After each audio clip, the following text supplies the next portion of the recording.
Em Mateus 26, versículo de número 36, a palavra diz assim: Então chegou Jesus com eles a um lugar chamado Getsêmani e disse a seus discípulos: Assentai-vos aqui, enquanto vou além orar. Consigo, Pedro e dois dos filhos de Zebedeu começou a entristecer-se e angustiar-se muito. Então lhes disse: A minha alma está cheia de tristeza até a morte. Ficai aqui e velai comigo. E indo um pouco mais adiante, prostrou-se sobre o seu rosto, orando e dizendo: Meu pai, se possível, passe de mim este cálice. Todavia não seja como eu quero, mas como tu queres. E voltando para os seus discípulos, achou-os adormecidos e disse a Pedro: Então nem uma hora pudesse velar comigo?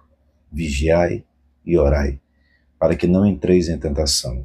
Na verdade, o espírito está pronto, mas a carne é fraca. E indo segunda vez orou, dizendo: Pai, se este cálice não pode passar de mim, sem eu beber, faça-se a tua vontade.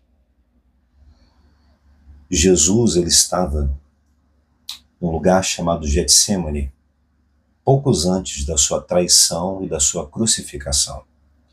Interessante que o lugar onde ele estava representava exatamente o momento que ele estava atravessando. Naquela época, para você extrair o óleo da azeitona, você tinha que colocá-la no moinho e girar uma pedra para esmagá-la, e então você conseguia extrair o óleo. A primeira lição que esse texto nos ensina é que tem coisas que nós não vamos dar para Deus de forma voluntária. É a primeira coisa. Existem coisas das nossas vidas que Deus não vai conseguir extrair de nós de forma voluntária da nossa parte. Assim como a azeitona precisava ser esmagada sob muita pressão para liberar o seu óleo, assim também existem muitas coisas nas nossas vidas que não vai acontecer de outra maneira. Por isso que as pressões que muitas vezes nós estamos passando, isso tem uma finalidade. O Getsêmani, ele tinha um papel a cumprir na vida de Jesus.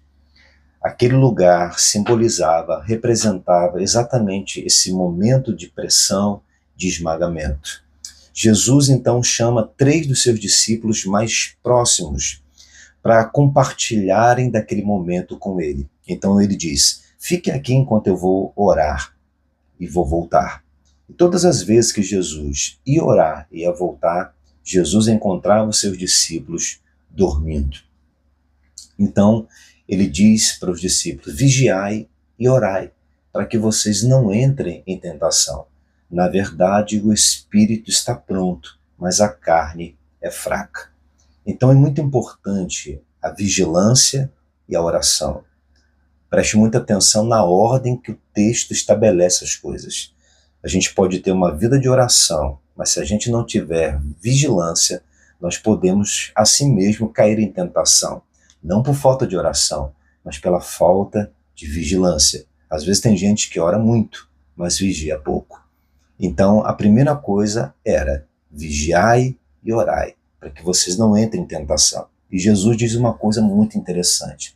Ele diz: o espírito está pronto, mas a carne, ela é fraca. Ele não disse que a carne está fraca. Ele disse: a carne, ela é fraca. Então, esse é um estado definitivo da carne. Muitas vezes, quando nós conseguimos reagir melhor a algumas situações do que outras, isso não tem a ver se a nossa carne naquele momento ela está forte ou não. Na verdade, é que a nossa vida espiritual, muitas vezes, a nossa comunhão com Deus é que se faz presente. E isso nos ajuda a lidar de uma maneira muito melhor com as nossas pressões e as nossas adversidades. Agora, algumas lições, e é claro que tem várias nesse texto, mas eu gostaria apenas de estar destacando aqui algumas para a nossa meditação. Jesus, quando está falando para os discípulos vigiarem, orar e orarem, na verdade, ele não estava pregando para eles somente. Ele também estava pregando para a sua própria vida. É como se ele estivesse dizendo aquilo para os discípulos, mas automaticamente ele estava ministrando aquilo sobre a vida dele. Por quê? A postura dos discípulos de estarem dormindo naquele momento decisivo da vida de Jesus poderia influenciá-lo de forma negativa. Quem sabe eu estou falando para muitas pessoas aqui que talvez espiritualmente hoje esteja dormindo. E uma coisa importante, os discípulos não estavam ausentes, eles estavam presentes. Então nem todo mundo que está presente está acordado.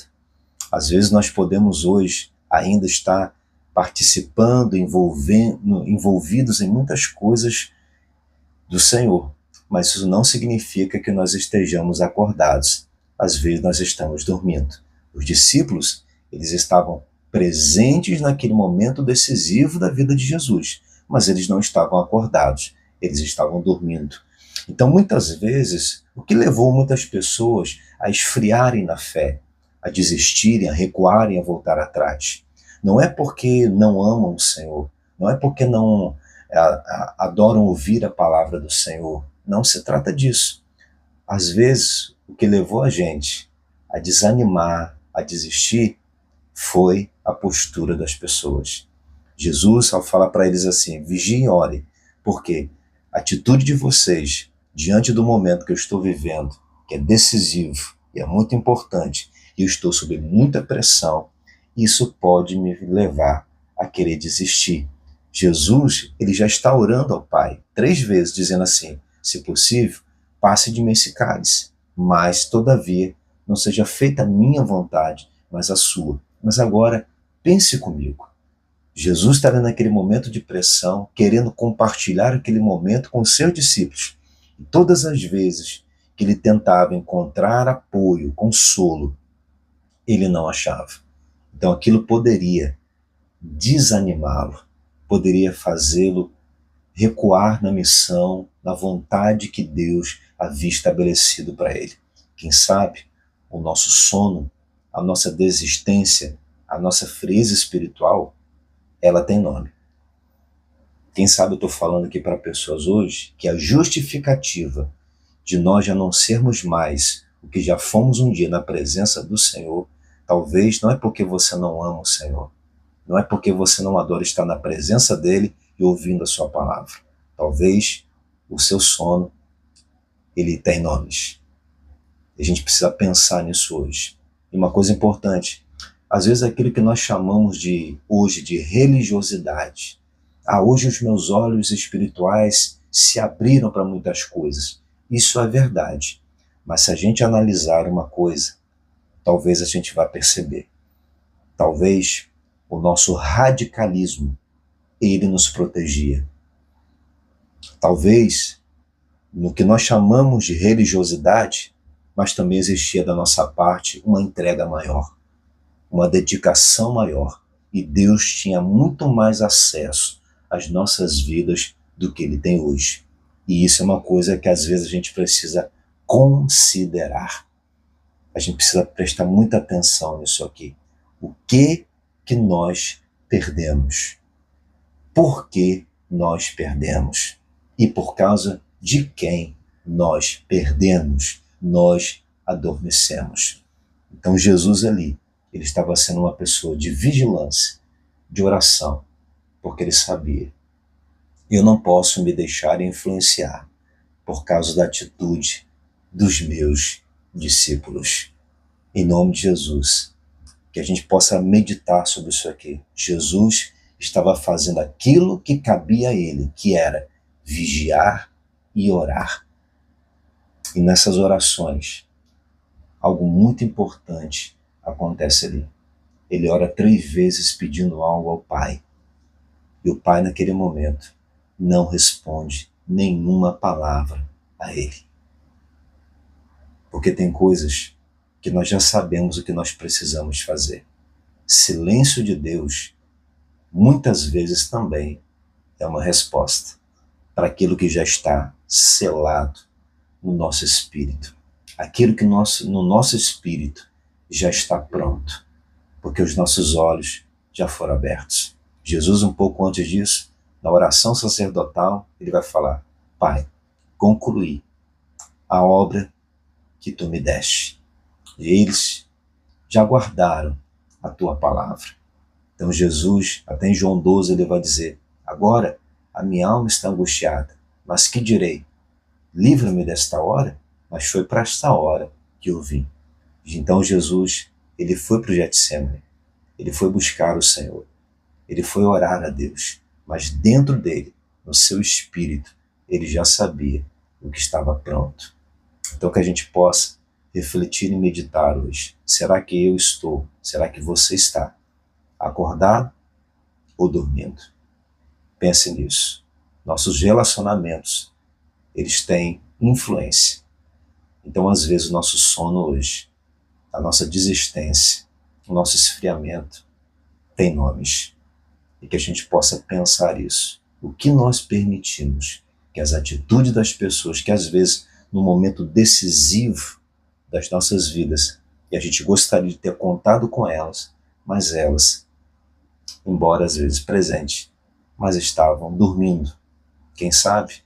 Porque no fundo, assim como na vida de Jesus, o momento era nosso e não delas. Então a gente não pode transferir essa responsabilidade que o Pai confiou a cada um de nós. Jesus quis compartilhar aquele momento com os discípulos, mas aquele momento era dele. A missão era dele. A pressão estava sobre ele. A responsabilidade maior estava sobre a vida dele. Então, como uma azeitona esmagada, e só assim se era extraído o óleo, assim também foi na vida de Jesus e também na vida de cada um de nós.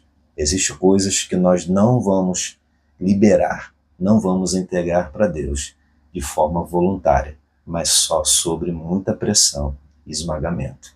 Que a gente possa refletir e meditar nessa palavra, que o Espírito Santo fale mais aos nossos corações, em nome de Jesus. Quem sabe hoje, eu e você também estamos no nosso Getsêmani. Queremos que pessoas repartam esse momento conosco, mas às vezes o momento também é nosso. Não durma por causa de quem já dormiu. Fique acordado e que Deus abençoe a sua vida. Em nome de Jesus. Um abraço.